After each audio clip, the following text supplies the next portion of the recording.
যে আল্লাহর মতো দয়ালু, মা গর্রাকা বিরব্বিকাল কারীম, এই দনি দিতে হতো না, এই দনি দিতে হতো না যে আমার মতো দয়ালুর থেকে তোকে বিমুখ করলো কে। তুই সারা দিন বিমুখ থাকা সত্ত্বেও, আমার হাতে হায়াত থাকা সত্ত্বেও, আমার হাতে মউত থাকা সত্ত্বেও, এভরিথিং আমার হাতে থাকা সত্ত্বেও আমি তোর ডাকি বলে ডাকি আমি, তুমি সাড়া দাও না। তারপরও আমি তোমার সব কিছু বহন করতেছি। বলেন এরকম দাতা কই পাবেন? একটু ভাবেন, বিবেক দিয়ে ভাবেন, কাজে দিবে কিন্তু। নাইলে এই কথা বলতে পারবেন না, এই কথা বলতে পারবেন না। আপনি যুক্তি দিবেন, তর্ক দিবেন, যুক্তি তর্কের জবাব কিন্তু এটার ভিতরে রাখা আছে। আপনার ব্রেনের ভিতরে আপনার যুক্তি তর্কের জবাব রাখা আছে, আপনার ব্রেনের ভিতরেই রাখা আছে। আপনি এটা বললে হবে না যে আমি কর্মব্যস্ততার কারণে পারি না।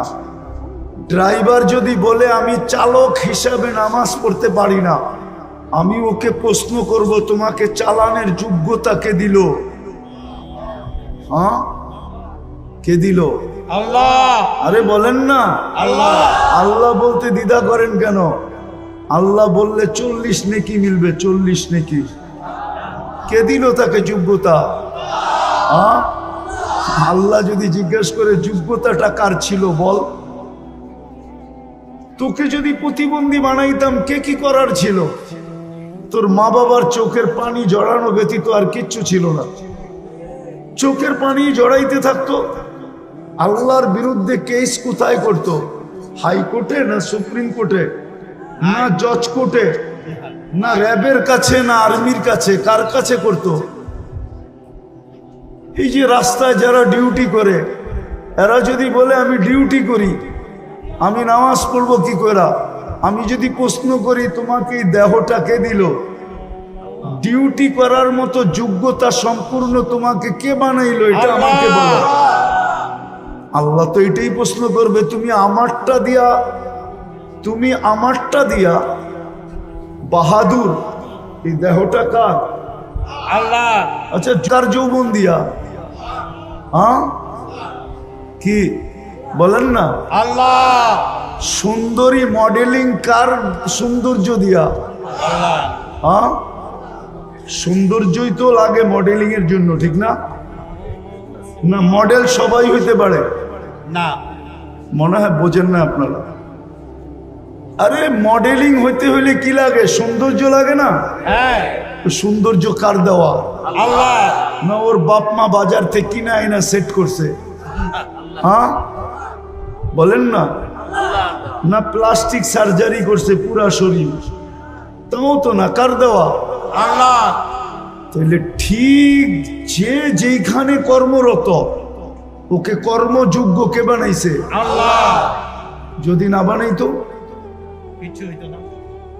তো কি করে বলে যে আমি তো কর্ম করতেছি, আমি ব্যস্ত, আই এম ভেরি বিজি, আমি আপনার ডাকে সাড়া দেই তো দেই কি করে? ও কর্মযোগ্য বানানোটা ভুল হয়েছে, ঠিক না? এটাই মনে হয়। নাহলে ও সাড়া দেয় না কেন? রোডওয়ালা যদি রোডেই নামাজের জন্য দাঁড়াইতো তাহলে হয়তো রোড থাইমা যেত, নামাজের পরে আবার খুলে যেত, ঠিক না? কত আন্দোলনেই তো রোড সারাদিন থামা থাকে, ঠিক না?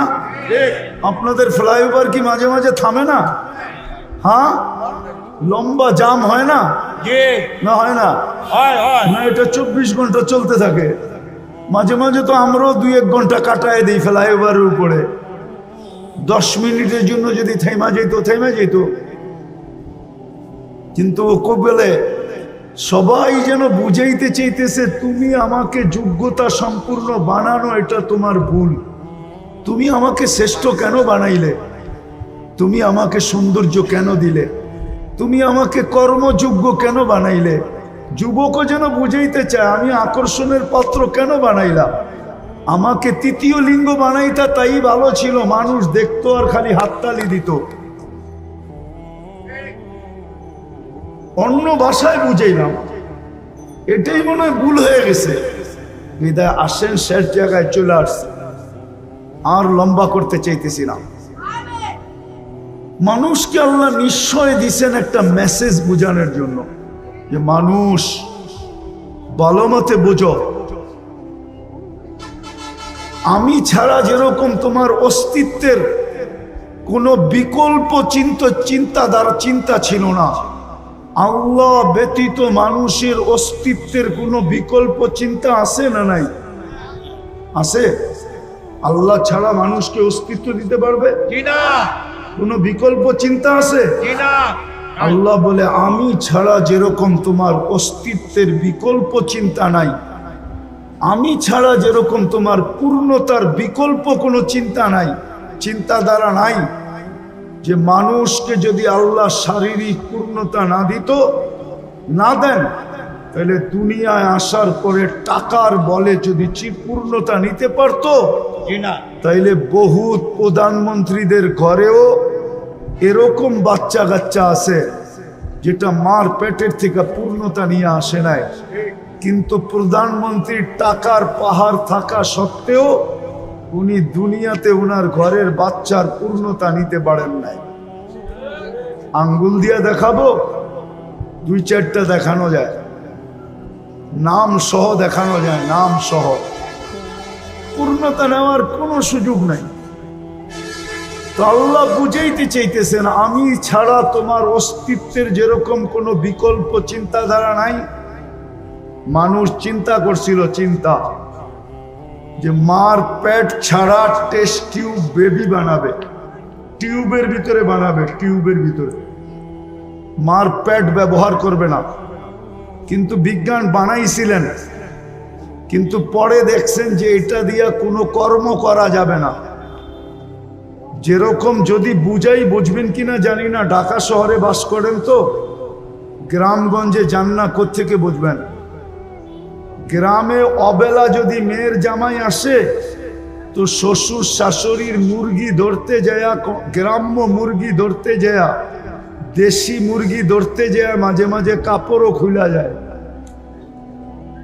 মনে হয় বোঝেন না।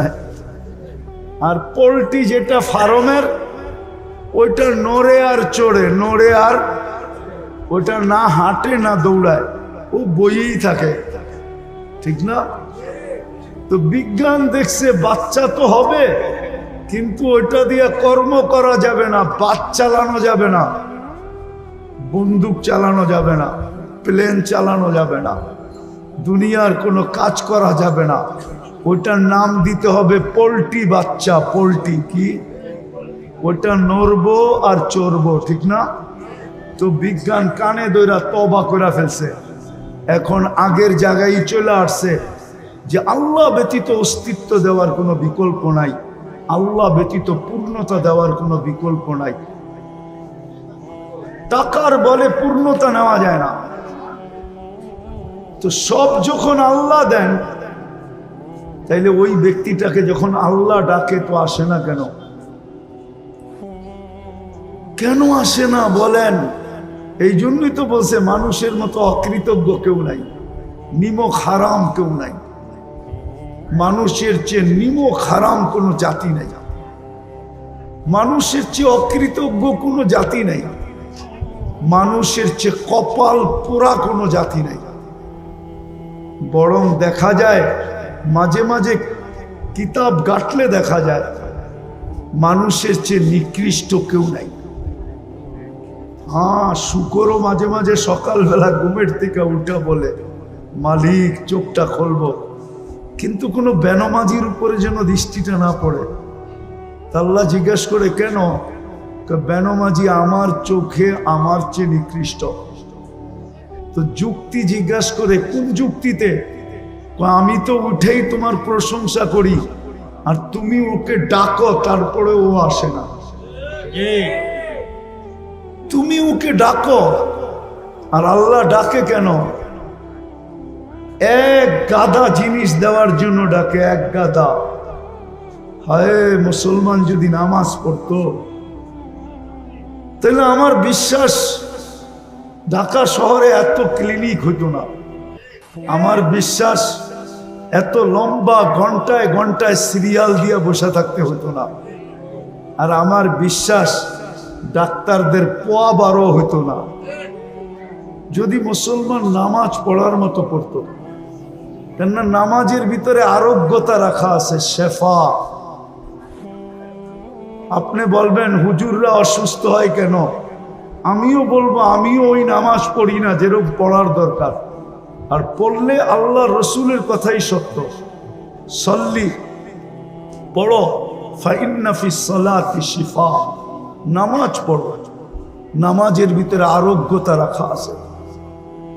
যদি পড়ার মতো পড়তো তো কথা শুরু ছিল মানুষকে কেন নিশ্চয় অস্তিত্ব দেন, মেসেজ দেওয়ার জন্য। যেরকম মানুষ, আমি ছাড়া তোকে অস্তিত্বে আনার কোনো বিকল্প রাস্তা নাই, আমি ছাড়া পূর্ণতা দেওয়ার বিকল্প কোনো রাস্তা নাই, ঠিক তদ্রূপ আমি ব্যতীত ভালো মতে বোঝ, তোর এই জীবনটা, ছোট জীবনটা গুছানের কোনো বিকল্প রাস্তা নাই। গুছানো বোঝেন? এই 60-70 বৎসরের জীবনটা যদি গুছায়া চালাইতে চাস, একটু সুখ শান্তির সাথে যদি চালাইতে চাস, কাটাইতে চাস, এই জন্য বাংলায় একটা প্রবাদ বাক্য আছে, পরিশ্রম ধন আনে। এটা আমিও মানি, পরিশ্রমে ধন আনবে কিন্তু সুখ আনতে পারবে না। বাংলায় প্রবাদ বাক্য আছে, পুণ্যে আনে সুখ। কি পুণ্য বোঝেন? কি নেকে আনে সুখ। আল্লাহ সুখ দেয়, আল্লাহ সুখ দেয়। যদি ধনী সুখ দিত তাইলে ওই ধনী কেন নিজের মাথায় পিস্তল রাইখা নিজেই গুলি করত? ও তো ধনী ছিল, ওকে আমার চেয়ে বেশি আপনারা চিনেন না। আমি চিনি ওর ছেলে কই থাকে, আমি চিনি ওর মেয়ে কই থাকে, আমি চিনি ওর স্ত্রী কোথায় থাকে, আমি চিনি ওর কতটুকু আছে কতটুকু নাই, আমি চিনি ওকে, কাছের থেকে চিনি। না চিনতাম, দনই যদি সুখ আনতো তাইলে ঐশী তো ডেলি প্রতি মাসে 1 লক্ষ টাকা হাত খরচ পাইতো। ঐশী যে এখনো জেলখানায় আছে, সে তো প্রতি মাসে 1 লক্ষ টাকা হাত খরচ পাইতো। ছোট একটা মেয়ে, ও 1 লক্ষ টাকা খায় না, চাবায়া খাইতো। ও 1 লক্ষ টাকা খায় কি করে? হ্যাঁ, ডেলি 3000 টাকা খাইলেও তো মাসে 3-30-এ 90,000 হয়। ও 3000 ডেলি কি খাইতো? বিলাসবহুল গাড়ি তো ছিল ওর জন্য, পার্সোনাল ড্রাইভার তো ছিল ওর জন্য। এখনো তো ফ্ল্যাটটা পড়া আছে শান্তিনগরে, দেখা আসেন না? আমি চিনি ওই ফ্ল্যাট। যদি ধনী মানুষের জীবনে সুখ আনতো তাইলে ধনীরা বেশিরভাগ আত্মহত্যা করে কেন, ডিটেনশনে ভোগে কেন? ধনীদের চেয়ে তো বেশি ঘুমের ট্যাবলেট কেউ খায় না, ধনীদের চেয়ে তো বেশি ডিটেনশনের ট্যাবলেট কেউ খায় না। ধনীরা সবচেয়ে বেশি ট্যাবলেট খায়। আরেকটা বলবো, হয়তো বিশ্বাস করবেন না, ডিটেনশনের ট্যাবলেট উন্নত বিশ্বে সারা দিন যতগুলা বিক্রি হয়, যত $1 ট্রিলিয়ন, কোনো ওষুধ এত বিক্রি হয় না।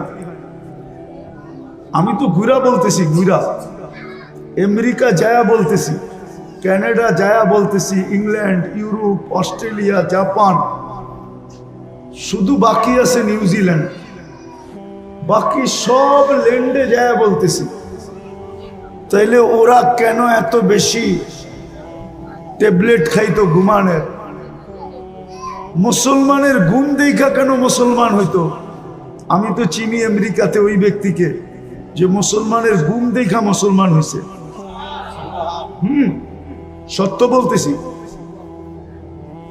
মসজিদে বৈশা বৈশা একজন ঘুমাইতেছিল, তো দূরের থেকে দেখা ছুটে আসছে, বলছে তুই কোন কোম্পানির ওষুধ খাস, বৈশা বৈশা ঘুমাস? আমি তো আমেরিকান ওষুধ খায়া বিছনায় যায় ঘুমাইতে পারি না, আমাকে একটু দয়া করে লেখা দিবি? ও ছিল তাবলিগওয়ালা, ও চালাক ছিল, বলছে এত তাড়াতাড়ি লেখা দিব? 3 দিন আমার লগে থাকতে হবে। থাকবি? বলছে 3 দিন না 3 মাস থাকবো, 3 মাস। তারপরও ঘুম দরকার। তো 3 দিন জামাতে থাকার পরে মুসলমান হয়ে গেছে। 2019-এর কাহিনী বলতেছি। আমি ইস্তেমায় গেছিলাম আমেরিকার, তা আমি বয়ান করে নামতেছিলাম, আর ও পিছে বয়া ঘুমাইতেছিল বৈশা বৈশা। তা আমি আইসা ওরে খোঁচা দিয়ে জিজ্ঞাসা করছিলাম কোন কোম্পানির ট্যাবলেট খাস, আমাকে লেখা দিবি? তো আমাকে হাইসা দিয়া বলতেছে 3 দিন সময় দিতে হইব, তাইলে লেখা দিবি। অথচ আমি ইস্তেমার বয়ান করে নামলাম। সত্য এটা, ভাবেন, নাইলে ছোট জীবনটা কেটে যাবে। সুখের আশায় দৌড়াইতে থাকবো, কিন্তু কোনোদিন সুখ দেখব না। সত্য এটাই। পুণ্যে আনে পরিশ্রম কি আনে? আলস্য দারিদ্রতা আনে মানি, কিন্তু দুঃখ আনতে পারে না। পাপে আনে দুঃখ, পাপে পাপে। মানুষের জীবনে দুঃখ আসে পাপের কারণে, অলসতার কারণে মানুষের জীবনে দুঃখ আসে না। মানুষ দুঃখী হয় শুধু পাপের কারণে। তো আল্লাহ মেসেজ দেওয়ার জন্য নিশ্চয় অস্তিত্ব দিছেন, যে তোমাকে নিশ্চয় অস্তিত্ব দিলাম মেসেজ, তুমি এই ছোট জীবনটায় যদি সুখে থাকতে চাও, তাহলে আমি আল্লাহ ছাড়া বিকল্প নাই, আমি আল্লাহকে পাইতে হবে। যেমন দেখাইলাম অস্তিত্ব আল্লাহ ব্যতীত বিকল্প, পূর্ণতা আল্লাহ ব্যতীত বিকল্প, সুখ আল্লাহ ব্যতীত বিকল্প, কোনো কিছুই আল্লাহ ব্যতীত বিকল্প নাই। সবকিছুর ভান্ডার কিন্তু ওনার কাছে।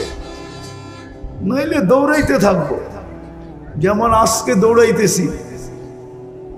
রাত্রেও তো এখান দিয়ে যাই, রাত্রেও যাই 2টা 3টা 4টা বাজে, দেখি এই কাউন্টারগুলা সব খোলা, কর্মরত মানুষগুলা এখানে ব্যস্ত, চা বিক্রি হইতেছে, এটা হইতেছে, সেটা হইতেছে। সবাইকে যদি জড়ো করে জিজ্ঞাসা করি, রাত্রটা তো ঘুমের জন্য ছিল, তুমি কেন সজাগ? রাত্রটা তো ঘুমের জন্য ছিল।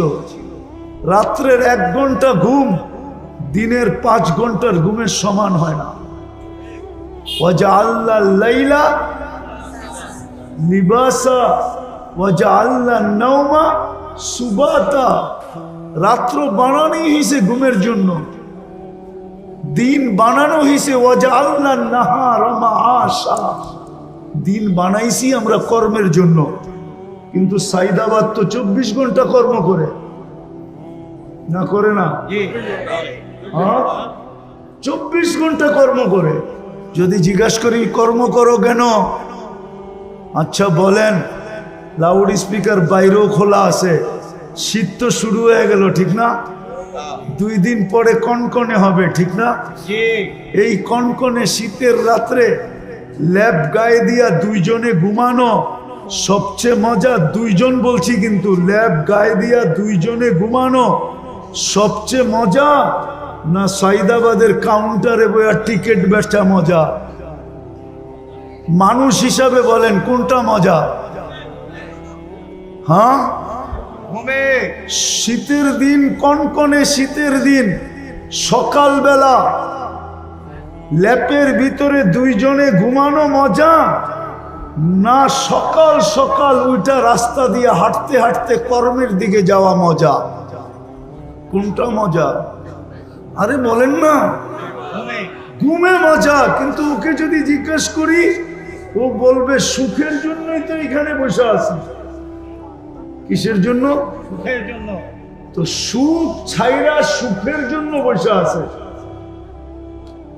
আপনি আমাকে যুক্তি দিয়া বুঝান, এটা কোন যুক্তি? সুখ তো মিললে না, সুখের আশাই তো ছুটতেছে।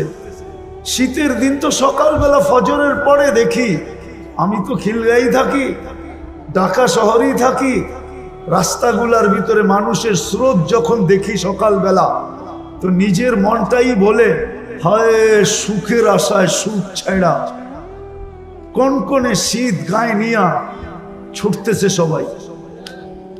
কিন্তু সুখ তো এখানে নাই। মানুষকে আল্লাহ এই মেসেজ দেওয়ার জন্য নিশ্চয় অস্তিত্ব দিছেন।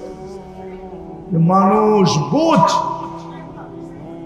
তোকে নিশ্চয় অস্তিত্ব দিলাম, পূর্ণতা আমি ছাড়া বিকল্প কোনো রাস্তা নাই, অস্তিত্ব আমি ব্যতীত বিকল্প কোনো রাস্তা নাই, তোকে স্বয়ং সম্পূর্ণ করা আমি ব্যতীত বিকল্প কোনো রাস্তা নাই।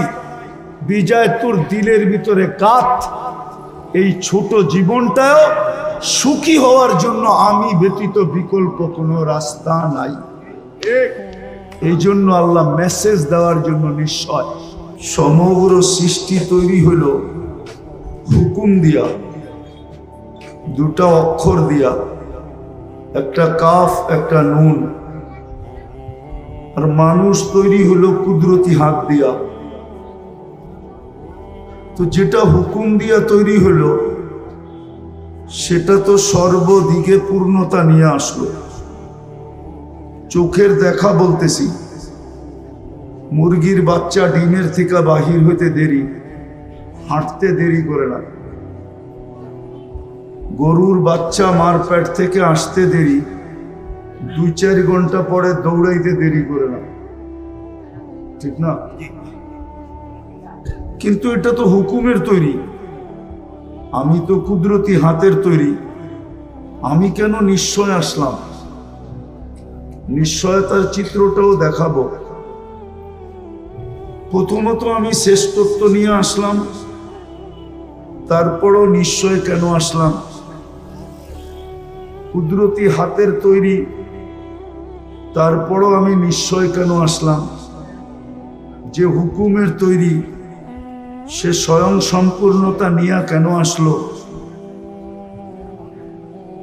দুনিয়াটা মানুষের জন্য তৈরি, মানুষ না হইলে এই দুনিয়াটা হতো না। কোরআন এটাই বুঝায় যে মানুষ না হইলে দুনিয়াটা হতো না। ওয়াল্লাযী খালাকা লাকুম মা ফিল আরদি জামিয়া, সবকিছু যখন আমার জন্য তৈরি, আমি নিশ্চয় কেন আসলাম? সবকিছু যখন আমাকে দিলেন, ওয়াল্লাযী আদ-দুনিয়া খলিকনা লাকুম, দুনিয়া আমার জন্য তৈরি। ওয়াল্লাযী খালাকা লাকুম মা ফিল আরদি জামিয়া, সবকিছুর আধিপত্য আমার হাতে উঠাইয়া দিলেন, তারপরও আমি কেন নিশ্চয় আসলাম? বাবার বিষয়, কিন্তু চিন্তা করার বিষয়। আর চিন্তা ক্ষমতা যদি না দিতেন তাহলে বুঝতাম যে চিন্তা ক্ষমতা দেন নাই। মানুষকে যে চিন্তা ক্ষমতা দিছেন, সৃষ্টির ভিতরে কাউকে এই চিন্তা ক্ষমতা দেন নাই। কেউ বলতে পারবে না যে মানুষের চেয়ে বেশি চিন্তা ক্ষমতা কোনো সৃষ্টিকে দিছেন, বা কোনো সৃষ্টি সম্বন্ধে মানুষের জানা আছে যে মানুষের চেয়ে বেশি চিন্তা ক্ষমতা রাখে। যদিও কেউ প্রশ্ন করবে যে মাঝে মাঝে তো ডগ স্কোয়াড দেখা যায়, ডগ স্কোয়াড, কুকুর দেখা যায় না? কুকুর আমাদের প্রশাসনিক লোকের কাছে কুকুর দেখা যায়, ঠিক না? আপনি বলবেন কুকুর তো মানুষের চেয়ে বেশি পারদর্শী, ঠিক না? হ্যাঁ, হবে না কেন? ওর নাকের ভিতরে 25 লক্ষ সেল, আর আমার নাকের ভিতরে 5 লক্ষ সেল, তো 5 গুণ বেশি, ঠিক না? তো গ্রাণ ক্ষমতা তো ওরই বেশি, ঠিক না? এই 25 লক্ষ যদি আপনার নাকে দিত তাইলে সাইদাবাদে 10 মিনিট আপনি দাঁড়ায় থাকতে পারতেন না। দুর্গন্ধ আপনার মাথার ভিতরে এতটুকু ঢুকতো যে আপনি পাগল হইয়া সাইদাবাদ ছেড়া দিয়া চলে যেতেন, ব্যবসা আর করতে হইতো না। মনে হয় বুঝাইতে পারি না। না না, বোঝেন নাই। ওর নাকে 25 লক্ষ সেল, মানুষের নাকে মাত্র 5 লক্ষ সেল। বিদায় গন্ধ গ্রাণ শোনার ক্ষমতা ওর বেশি, এই জন্য গ্রাণ দিয়া ও কোনটার ভিতরে মাদক আছে কোনটার ভিতরে নাই এটা ও বুঝতে পারে, মানুষ বুঝতে পারে না।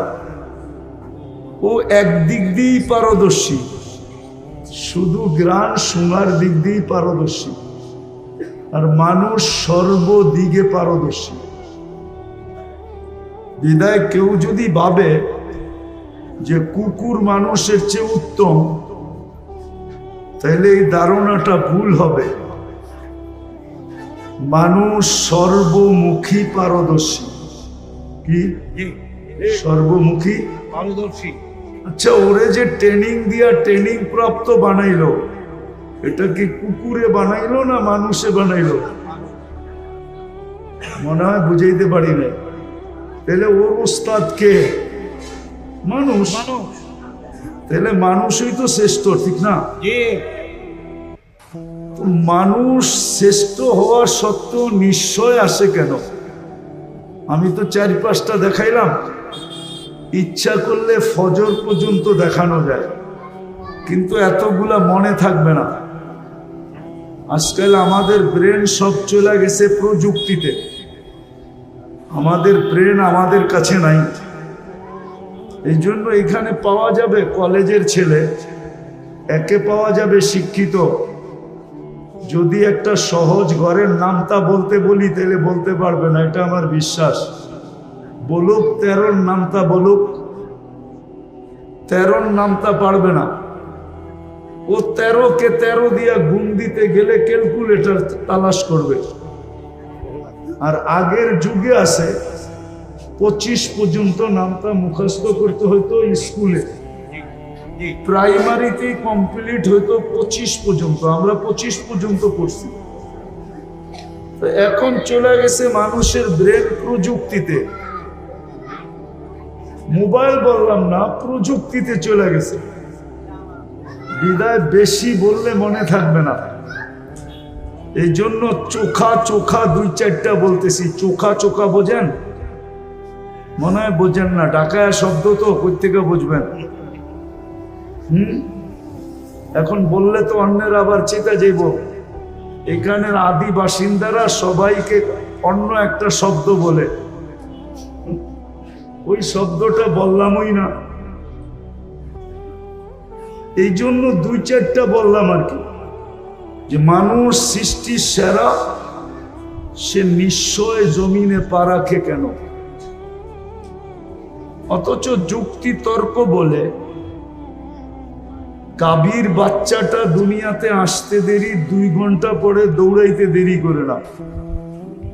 মুরগির বাচ্চাটা ডিমের থেকে বাহির হইতে দেরি, সাথে সাথে হাঁটতে দেরি করে না। কিন্তু মানুষের বাচ্চাটা কেন নিশ্চয়? সে তো সৃষ্টির সেরা, কুদরতি হাতের তৈরি। দুনিয়ার আধিপত্যটা তাকে দিলেন, দুনিয়া তার জন্য তৈরি করলেন। সে সৃষ্টির ভিতরে সবচেয়ে সুন্দর। সৃষ্টির ভিতরে গঠনের দিক দিয়ে মানুষের তুলনা হয় না। মানুষের চেয়ে গঠনে সুন্দর কোনো সৃষ্টি নাই। কেউ যদি বলে পরী, এটা আমি মানি না, কেননা পরী কেউ দেখছে নাকি? আসল রূপে কেউ পরীকে আজ পর্যন্ত দেখে নেয়। শুধু একটা ভুয়া প্রবাদ বাক্য পরীর মতো সুন্দর।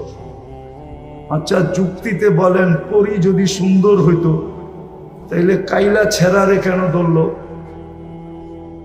ও তো ওর চেয়ে সুন্দর ছেলেকে ধরা উচিত ছিল, যুবরাজকে, ঠিক না?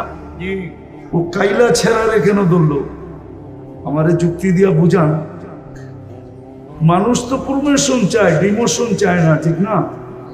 এই কাউন্টারওয়ালারা চায় সমস্ত বাসের টিকিট আমি একা বেচবো, আর কেউ যেন না বেচে, ঠিক না? চাই সেটা 24 ঘন্টা লাগবে, পুরা ব্যবসা আমার কাছে আসো। তো পরি যদি সুন্দরী হইতো তাহলে কাইলা ছেড়ারে কেন ধরলো? বোঝা গেল পরি মানুষের চেয়ে সুন্দর না, পরীর গঠন মানুষের চেয়ে সুন্দর না, এমনকি ফেরেশতার গঠনও মানুষের চেয়ে সুন্দর না। আচ্ছা যুক্তিতে বলেন, ফেরেশতার গঠন যদি মানুষের চেয়ে সুন্দর হইতো তা ফেরেশতা মানুষ দেখা এই কথা কেন বলল? আল্লাহ যখন আদম আলাইহিস ইসলামকে তৈরি করে রাখলেন তো ফেরেশতারা দেখতেন আর বলতেন খালকুন জাদীদ, নতুন সৃষ্টি। কেন এর আগে মানুষ দেখেন নাই?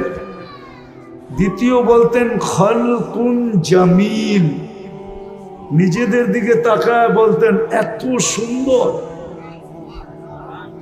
তাহলে এই ফেরেশতারা কেন সুন্দর বলতেন? কি আফ্রিকান দেখলে আমাদের ছেলেরা পিছে পিছে হাঁটে নাকি? সাদা চামড়া দেখলেই পিছে পিছে হাঁটে, ঠিক না? ঠিক না? যুবকরা পিছে পিছে হাঁটে না সাদা চামড়া দেখলে? মনে হয় বোঝে নাই। আবার একজন আরেকজনের চোখ টিপি দেয়, ঠিক না? কি বুঝাইতে চায়? দেখছো চামড়া কিরম সাদা, ঠিক না? আসলে তো চামড়াটাই সাদা, ঠিক না? নাইলে আর কি আছে? আর কিছু আছে? একটা কাহিনী মনে উঠলো। এক বাদশাহ ছিলেন প্রতাপশালী, নাম ছিলেন ইয়াজিদ বিন মুহাল্লাব, মুসলিম বাদশাহ। মালিক ইবনে দিনার রহমতুল্লাহ আলাইহির জমানায় বড় আল্লাহওয়ালা ছিলেন মালিক ইবনে দিনার, ওলামারা চিনে। তো উনি ওনার দিকে একটু বাঁকা চোখে দেখছিলেন, বাঁকা চোখে। তো বাদশাহ ডাইকা জিজ্ঞাসা করছে, তুমি তো আমার রাজত্বেই থাকো, তুমি কি আমাকে চিনো না? বলছে অবশ্যই চিনি। বলছে তাহলে বাঁকা চোখে কেন দেখলা? তো বলল শোনো, আমি তোমাকে তোমার চেয়ে বেশি চিনি। তো সে একটু আশ্চর্য বোধ করলো, আরে আমার চেয়ে আমি আমাকে যতটুক না চিনি এই লোকটা আমার চেয়ে আমাকে বেশি কি করে চিনে? বলছে বলো। আগের যুগের বাদশারা প্রতাপশালী ছিল কিন্তু বেয়াদব ছিল না। কি ছিল না? বেয়াদব ছিল না। রাগ হয় না, পায়ে হাত রাখি। আজকাল তো মানুষ একটু ক্ষমতা পাইলে শুধু প্রতাপশালী হয় না, বেয়াদব হয়, আদব কায়দা হারায় ফেলে, ঠিক না? আদব কায়দা, কথা বলারও ঢং জানে না। তো বাদশাহ জিজ্ঞেস করলো, তুমি আমাকে আমার চেয়ে বেশি কিভাবে চিনো? তো মালিক ইবনে দিনার রহমতুল্লাহ আলাইহি বলতেছিলেন, আমা কানা আউয়ালুকা নুতফা, তোমার উৎস কি বীর্য ছিল না? তোমার তৈরি তো বীর্য থেকে, ঠিক না? আরে কি সত্য তো? দুর্গন্ধময় নিকৃষ্ট একটা পানি থেকে। তো বলছে বালা, অবশ্যই। বলছে আখেরুকা জিফা, তুমি মরে গেলে ফুলন্ত ফাটন্ত দুর্গন্ধময় একটা লাশ হবে না? বলছে বালা, অবশ্যই। বলছে বাইনাহুমা তাহমিলু কাদিরা, এই দুইয়ের মাঝে তুমি আর আমি একটা পেশাব পায়খানার টুকরি, না টুকরি বোঝেন? টুকরি পেটের ভিতরে কি? আরে বলেন না, পেশাব পায়খানা না, বুড়িতে কি আছে? মনে হয় ভালো ভালো খাওয়ান আছে, পেশাব পায়খানাই তো, ঠিক না? তো মা ইয়াজিদ বিন মুহাল্লাব বলতেছে, আরাফতানি হাক্কা, তুমি আমাকে চিনছো, এই চামচগুলো একটাও আমাকে চিনে না। চামচ চিনেন? রাধা বাদশাদের চতুর্দিকে চামচ থাকে না, চামচ। আরে চামচই কোন চামচা কইলে আবার খারাপ শোনা যায়, সুন্দর ভাষা ব্যবহার করেন। তো বলে ওরা আমাকে চিনে নাই। তা আমি বুঝাইতেছিলাম, যেই মানুষটা এত সৃষ্টির ভিতরে এত ঊর্ধ্বে, সে নিশ্চয় কেন জমিনে পা রাখে? যুক্তি তো বলে, তর্ক তো বলে, বিবেক তো বলে, বুদ্ধি তো বলে, এমনকি বিদ্যা পর্যন্ত বলে যে সবচেয়ে পূর্ণতা নিয়ে ওই মানুষটাকে দুনিয়াতে আসা উচিত ছিল। কিন্তু মানুষটা কেন নিশ্চয় আসলো? কেমন নিশ্চয়? ফালা লাকা সিন্নুন তাক্তা, মার পাটের থেকে যখন আসে তো দাঁত থাকে না, কোত্থেকে কাটবে? ওয়ালা লাকা লিসানুন তানতিক, জিহ্বা থাকে কিন্তু বাক শক্তি থাকে না। ওয়ালা লাকা উযুনুন তাসমা, কান থাকে কিন্তু শ্রবণ শক্তির কার্যকারিতা থাকে না। ওয়ালা লাকা আইনুন তানদুর, চক্ষু থাকে কিন্তু দৃষ্টি শক্তির কার্যকারিতা থাকে না। ওয়ালা লাকা আকলুন তুমাইয়িজ, মগজ থাকে কিন্তু ভালো মন্দ বুঝার ক্ষমতা থাকে না। ওয়ালা লাকা কলবুন তাতাফাক্কার, দিল থাকে কিন্তু চিন্তা কি জিনিস সে জানে না। ওয়ালা লাকা ইয়াদুন তাফতিশ, হাত থাকে কিন্তু কর্ম তো দূরের কথা, ধরারই ক্ষমতা থাকে না। ওয়ালা লাকা রিজলুন তামশি, পাও থাকে কিন্তু চলার ক্ষমতা থাকে না। কুনতা সগীরা, বড় ছোট থাকে, বড় ছোট। আফসোস তো এইখানেই হয়, যুবক যৌবন পেয়ে আল্লাহকে ভুলা যায়।